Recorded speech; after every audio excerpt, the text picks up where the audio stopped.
Em nome do Pai, do Filho e do Espírito Santo. Amém. Inspirai ao Senhor as nossas ações e ajudai-nos a realizá-las, para que em vós comece, para vós termine tudo aquilo que fizermos. Por Cristo Senhor nosso. Amém.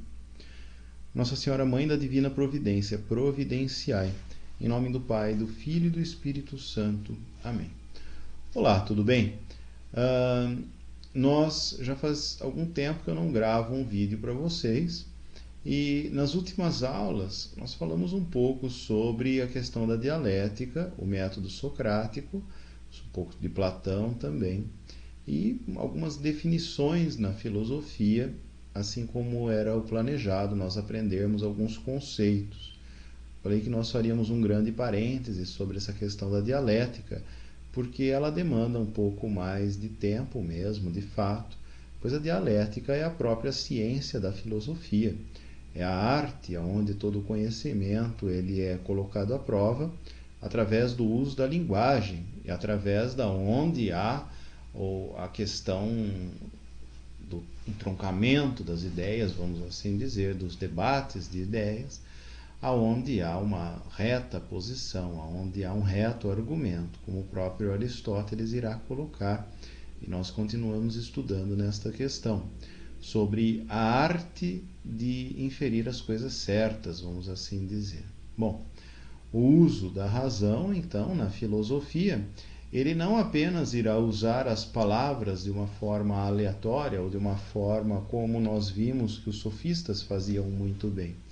O uso da razão é essencial que ele passe por uma técnica, por uma investigação filosófica, para que ele alcance uma verdade, para que ele alcance um caminho correto, um caminho certo, um conhecimento. E nisto se dá a própria noção de filosofia. Assim Sócrates foi fazendo ao longo da sua caminhada, ao longo dos seus debates, vamos assim dizer, aonde a sua técnica filosófica ocorria de uma forma bem clara. Nós vimos um pouco sobre esta técnica filosófica de Sócrates, quando nós lemos uns trechos da República de Platão, e onde o próprio Sócrates coloca bem claro, nos seus diálogos, a questão da sua ironia, que faz parte do método, e a maiêutica, que é o parto das ideias, aonde é feita o nascimento da filosofia, é nessa questão da maiêutica socrática. Sócrates ele se torna um marco do desenvolvimento, porque ele inicia um novo método. E ele inicia o método através da descoberta do ser, e o ser que passa pelo próprio homem. Ora, Sócrates, quando debate, ele debatia com os sofistas, com homens que não tinham a verdade como um objeto proposto, como um objeto das suas vidas, ao qual a sua filosofia desejava alcançar, desejava buscar. Esses homens, em muitos casos, eles eram movidos por questões financeiras, motivados por questões financeiras, comprados.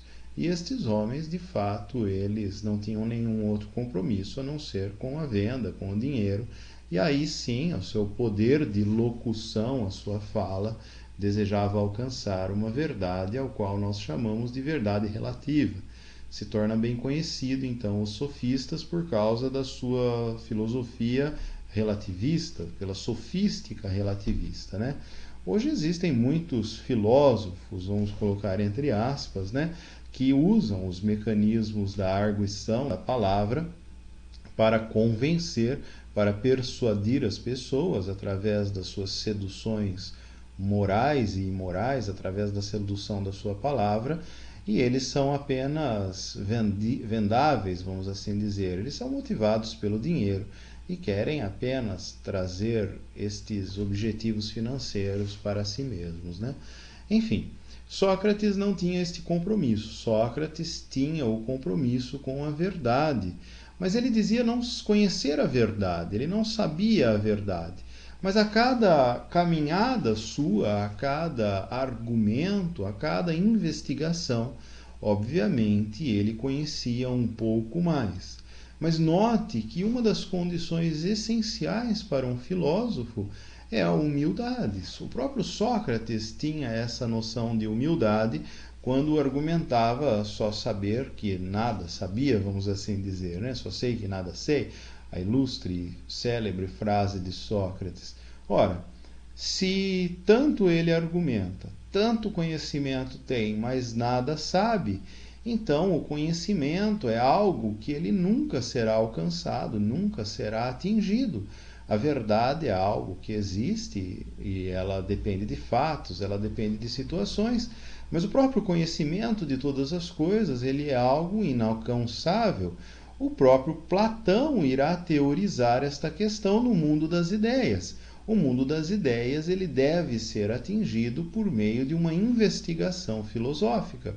Mas o próprio Sócrates já inicia este pensamento. Bom, Sócrates é então considerado de fato um marco para a filosofia, porque ele caminha exatamente através deste método socrático. Nós chamamos do método dialético de Sócrates, né?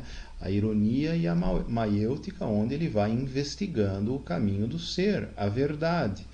Mas Sócrates, infelizmente, ele encontra o preço de toda essa verdade, vamos colocar assim. Ele é condenado à morte, a cometer suicídio, por causa de seus argumentos e de seus contra-argumentos, pois ele provoca a ira de muitas pessoas.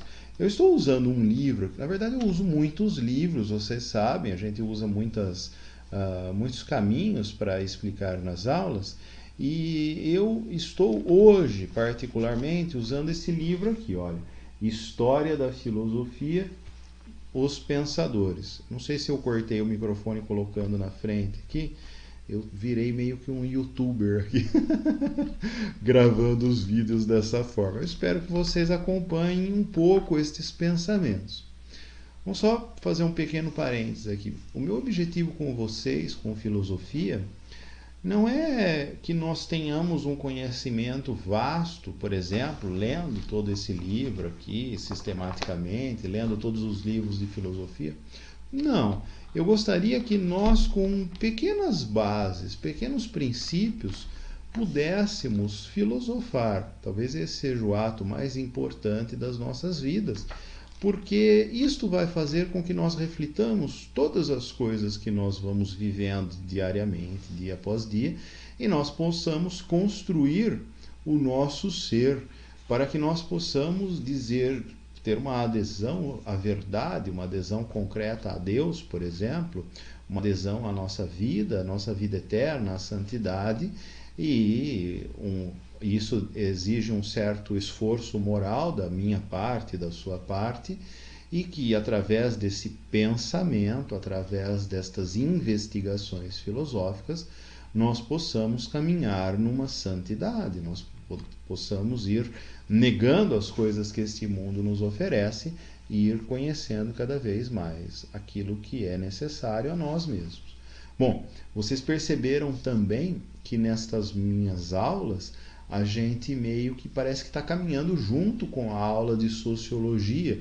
A sociologia agora eu estou pendendo um pouco mais para um lado mais crítico, para algumas argumentações, notando, por exemplo, o mundo que nós estamos vivendo, falando do ativismo judiciário e etc. Mas na filosofia, aqui é o lugar onde nós buscamos as fontes para nós discutirmos todas estas coisas. E uma das fontes, né, na verdade, é o próprio método, o método socrático, com o qual nós vamos aplicando, por exemplo, na nossa caminhada, enquanto aluno, vocês, enquanto professor, eu, no caso, né, aplicar um método socrático para ampliar o nosso conhecimento, ampliar o conhecimento das coisas. E o método é exatamente esse, né? Por isso que é importante esse, que é a ironia, a maiêutica, esse é o método socrático. Por isso, então, que é importante que nós vamos conhecendo os pequenos fragmentos, os pequenos nomes que a filosofia usa, as pequenas técnicas, para que nós coloquemos em prática diariamente e isso faça parte da nossa constituição, do nosso ser. Obviamente que eu entendo que nem todos nós gostamos literalmente de ficar filosofando, de ficar estudando, O próprio Sócrates, né, o próprio Platão também já tinham chegado nessa conclusão, que existem algumas pessoas que contêm em sua essência, na sua alma, ouro na sua composição. Platão colocava que estas pessoas, por exemplo, elas tinham sim a graça, né, vamos assim dizer, para poderem governar os outros. Mas eu entendo também que tudo isso que Sócrates, Platão discutem não é apenas para o governo, não é apenas para a filosofia, mas é para a vida, né? Isso a igreja me ensinou muito bem. A vida, ela deve ser vivida com qualidade, e cada área que nós formos entrar na nossa própria existência, na nossa vida, ou seja, no meu caso, na minha paternidade, enquanto professor, enquanto profissional, enquanto fundador de uma comunidade, cada área deve ser vivida com o máximo de empenho, o máximo de esmero, né? E é óbvio que eu devo viver verdadeiramente essas coisas. E você também, vocês passam por um estágio onde você é estudante agora, amanhã provavelmente continuará sendo estudante, mas irá ter mais autonomia nos estudos, nas atividades e etc. O processo de reflexão, a técnica filosófica, ela deve permanecer. Ela deve ser uma base essencial para a sua vida, assim como é para mim, para nós alcançarmos uma existência mais verdadeira, mais plena e etc. Sócrates tinha exatamente esta questão. Sócrates não ensinava, Sócrates perguntava. E por que tantas perguntas? Por que perguntava tanto sobre as coisas? Porque ele buscava algo que estava além, como assim nós vamos estudar em metafísica, por exemplo. Este além era a essência das coisas, a essência que está no íntimo das coisas, né? No íntimo do ser. E Sócrates, de fato, condenado em Atenas, a cidade que ele tanto amou e que ele tanto quis ajudar, que ela se tornasse, por exemplo, o berço não só da filosofia, mas o berço de uma política justa, correta, de uma população que se beneficiasse exatamente disso. Aqui eu trouxe para vocês, por exemplo, um mapa, né, do Império Grego Antigo, do assentamento grego que nós temos aqui nesse mapa. Então nós vemos aqui desde a Península Ibérica, passando, por exemplo, até pelo sul da Itália, a Grécia. Vocês não estão vendo o meu mouse aqui na minha gravação, mas eu estou passando o mouse bem na Grécia, que é ao lado da Itália, a bota famosa, né?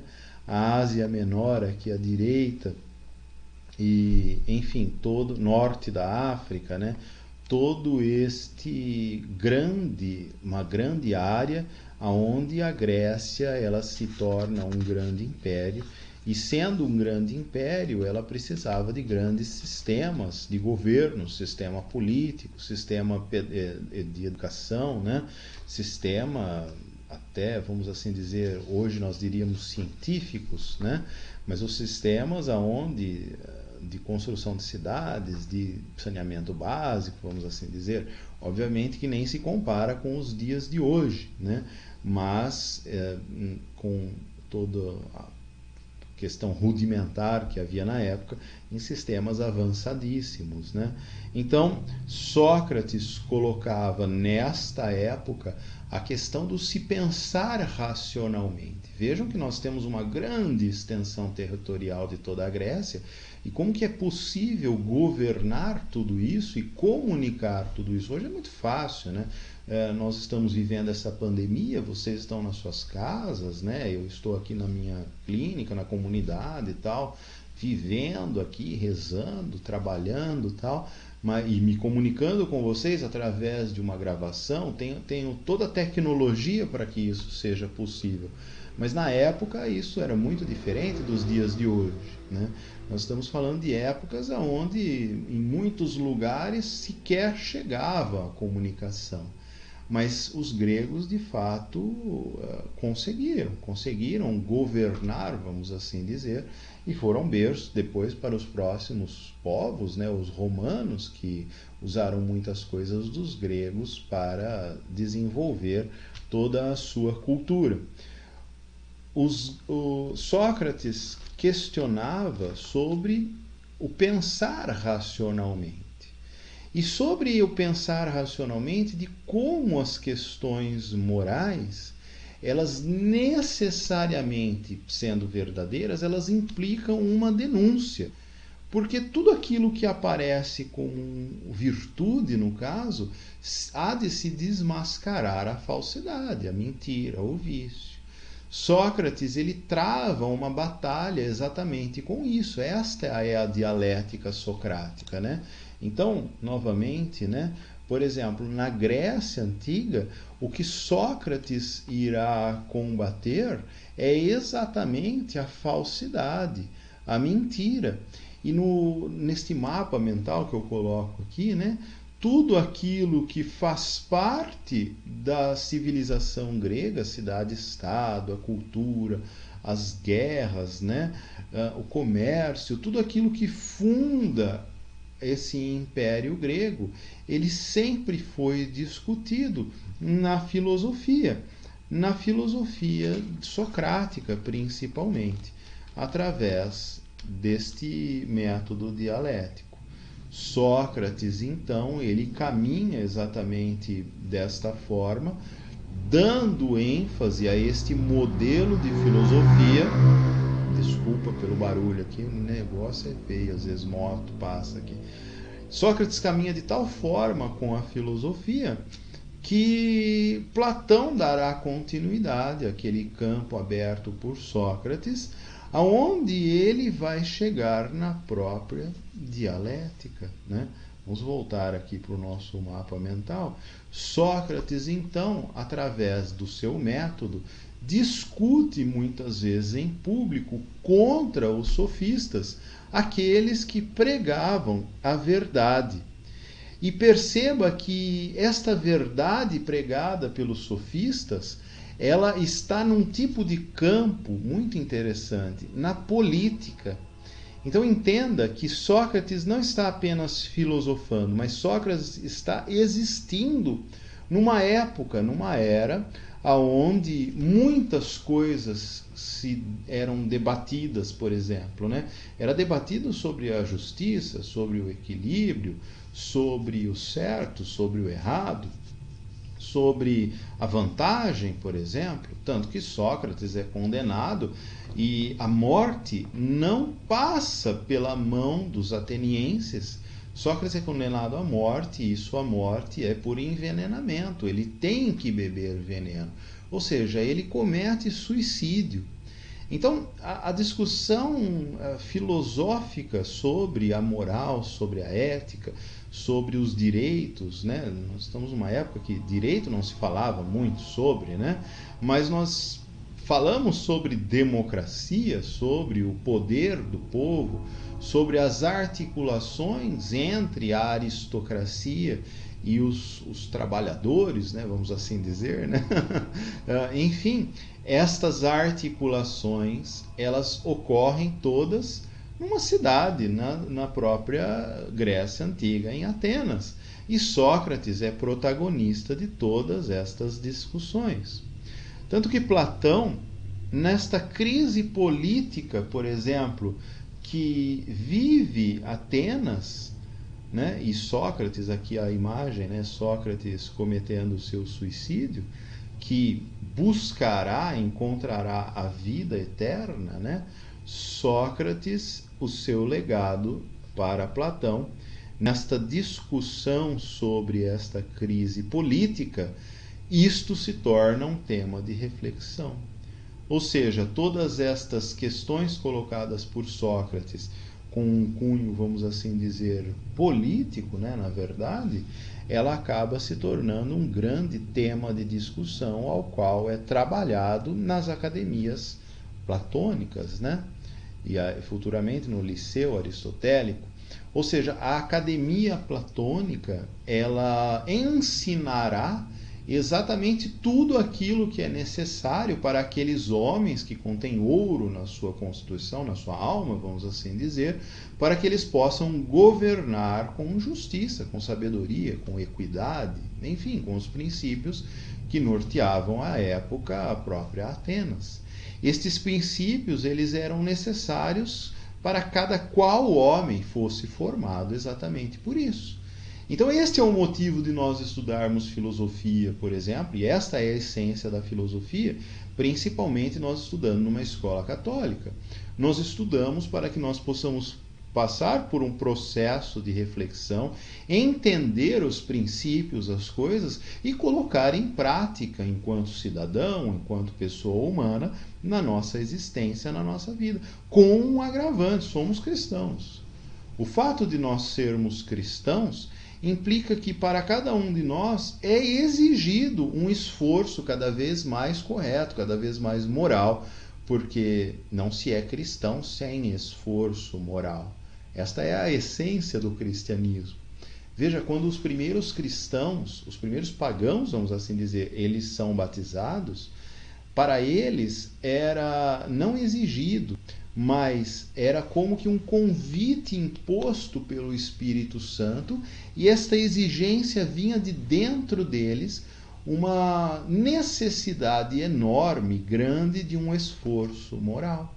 Santa Cecília, por exemplo, né, vocês estão vendo ela aqui, baluarte da nossa comunidade, ela entrega a sua vida para a morte, por exemplo, para se guardar para o seu esposo invisível, vamos assim dizer, para Jesus Cristo. Santa Cecília guarda-se virgem, castíssima, né?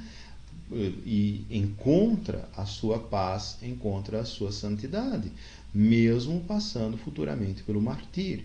Mas nesta graça dela se guardar virgem, ela converte o seu esposo, ela casa, né? Mas ele também tem uma experiência muito profunda com Deus, com Jesus Cristo, é batizado e também se guarda casto, se guarda virgem, mesmo diante do casamento. Ambos se tornam santos. Seu irmão também é convidado a se tornar cristão, tem uma experiência também muito forte e também é martirizado junto com seu irmão, marido de Santa Cecília, e ambos encontram a graça, encontram a salvação por um grande esforço moral. Veja que esta questão de esforço moral não foi o cristianismo que inventou, tampouco a filosofia. Isto já era comum nestes povos da antiguidade. Os romanos, por exemplo, eles têm uma formação de caráter muito forte. Conselho, quando vocês tiverem vontade de ler algo sobre a questão do caráter, Tiamer Toth, o jovem de caráter. Eu dava aulas desse livro, no 8º ano, para formar o caráter dos jovens. Hoje nós temos uma sociedade que formam pessoas com caráter deturpado, né? Pessoas de personalidades fracas, vamos assim dizer. Maria vai com as outras, qualquer vento que bate, a pessoa acaba tombando, pendendo para um lado, né? E não, isso não era comum, por exemplo, nem na civilização romana, tampouco na civilização grega, né? Pessoas obstinadas, né, a se tornarem algo. Então, entenda que todas estas discussões, elas são oferecidas nas academias, nas escolas gregas. E Platão, então, fazendo de toda esta crise, a morte de Sócrates gera uma grande crise, ele faz esse tema de reflexão, procurando um fundamento, por exemplo, sólido e inabalável para a conduta do homem, para a conduta humana. Note que aqui nós temos uma modificação da filosofia. A filosofia agora ela está muito voltada ao ser humano, uma filosofia humanista, vamos assim dizer, né? Por que a filosofia se volta para o ser humano? Porque os próprios filósofos compreenderam que as discussões mais elevadas elas estão no campo do ser, no campo que o próprio homem ele existe, né? Então, as ações, olha que interessante, elas não vão se justificar por si mesmas. Olha só, se o fundamento que Platão busca, sólido para toda esta crise, e para a conduta humana, onde as ações não se justificam por si mesmas, tampouco as opiniões ligadas a estas ações, então Platão entende que é necessário que haja um afastamento da vida prática dos homens para encontrar algo superior, algo mais elevado, a própria verdade, para fazer disto uma matéria de contemplação. A isto Platão, por exemplo, chama teoria. Ou seja, quando você contempla esta verdade e faz dela uma matéria de contemplação, você dá esse nome de teoria. Este abandono da política faz uma opção radical pela teoria. E Platão caminha aqui exatamente desta forma. A dialética platônica, ela irá exatamente questionar a veracidade entre a doxa, né, a opinião, e a teoria que contempla a verdade. E olha que interessante, um caminho que é a dialética, né, que irá buscar a razão completa, ela irá formar o homem quanto à sua essência, a ser verdadeiramente um cidadão grego, no caso, que é o que está sendo discutido aqui. Então, a filosofia, ela irá buscar cada vez mais a essência das coisas, principalmente quando nós falamos de Sócrates, Platão e Aristóteles. A essência das coisas, que é o conhecimento. Em grego nós chamamos de episteme, ou seja, a ciência. Ciência, conhecimento, né? Do latim cognoscere. Então, este conhecimento era o que estava sendo buscado pelos gregos. E que, de fato, os sofistas, como nós vimos, por exemplo, no diálogo, né, da República de Platão, os sofistas não estavam preocupados com esta episteme, que é a ciência, o conhecimento, a verdade, mas eles apenas vagueavam, né, conforme seus projetos particulares e pessoais, né? Enfim, toda a filosofia, então, ela passa agora, né, em Sócrates, o marco da filosofia, por uma filosofia no campo mais moral, né? Em Aristóteles, ela, obviamente, ela diverge um pouco, pois esta questão da moral em Aristóteles, que resume-se na felicidade, né, o fim último de todos os homens, ela passa por uma lógica, né, por uma fugiu o nome agora, minha gente. Não preparei para falar de Aristóteles. Pela lógica formal, né? Então, essa lógica formal, que é a dialética aristotélica, né? Onde nós buscamos as verdades racionais, né? O bom conhecimento, o próprio Aristóteles também está no campo da filosofia moral com relação a estas coisas. Enfim, esta filosofia moral, este caminho da filosofia que se busca aqui, ele de fato está também visando contemplar a verdade. E que nós também possamos aprender um pouquinho com tudo isto a encontrarmos a verdade, que é Cristo, e colocarmos em prática todo este conhecimento para o nosso engrandecimento pessoal, no sentido da santidade, da virtude, e no amor para com os outros e para com Deus. Que tudo isso sirva para isso, e nem um pouco para a nossa vanglória pessoal. Bom, nós ficamos por aqui. Eu gostaria que, nestas aulas de filosofia, nós fôssemos avançando com relação a isso. Não apenas no conhecimento de todas as coisas, mas no conhecimento de si mesmo, né? Conhece-te a ti mesmo enquanto Deus te ajuda. Deus está também no teu caminho. Então, eu vou colocar uma tarefa aqui embaixo, né, desta aula, para que você dê alguma contribuição. Tome nota de algumas coisas, né, do que está sendo falado neste vídeo e contribua. E escreva, né? Escreva alguma coisa assim, olha, como está sendo estudar filosofia para você, né? É uma opinião, não deixa de ser, é uma doxa, né? Faz parte da sua essência, sim, mas neste caso é importante, para que você, eu quero que você compreenda melhor estas coisas, que você dê estes passos, né? Um passo rumo a esse conhecimento, ou seja, o que é particularmente a tarefa, né? Eu sei que vocês vão me perguntar, que vocês não vão entender, né? A tarefa é assim: em que a filosofia, uma pergunta, em que a filosofia é importante na minha vida? Mas não as teses, as teorias, tudo isso, não. De fato, este método filosófico, eu expliquei um pouco para vocês nesse vídeo, ficou um pouquinho grande, peço desculpa, mas em que tudo isto é importante na minha vida? Então a tarefa é exatamente esta. Então, nós temos aí todos esses dias para ir fazendo. Muito bem. Agradeço estar aqui com você hoje. Que Deus te abençoe, que Maria gere Jesus nos nossos corações.